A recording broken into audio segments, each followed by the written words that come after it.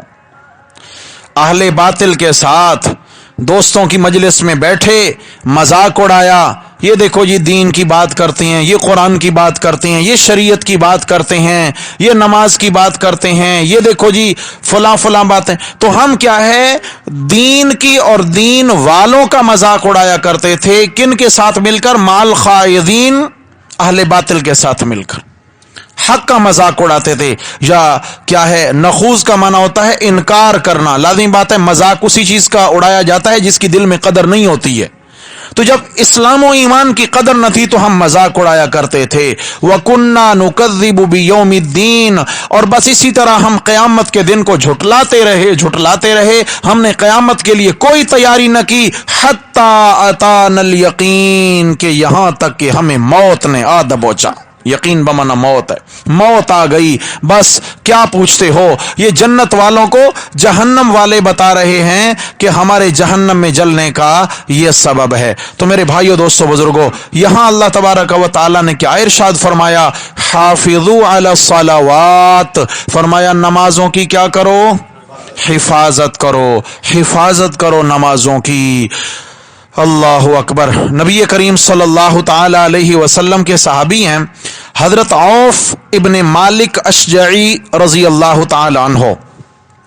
حضرت عوف رضی اللہ عنہ فرماتے ہیں کہ ہم رسول اللہ صلی اللہ علیہ وسلم کے پاس بیٹھے ہوئے تھے کہ آپ صلی اللہ علیہ وسلم نے ہمیں اچانک فرمایا، کیا تم اللہ کے رسول کے ہاتھ پر بیعت نہیں کرو گے؟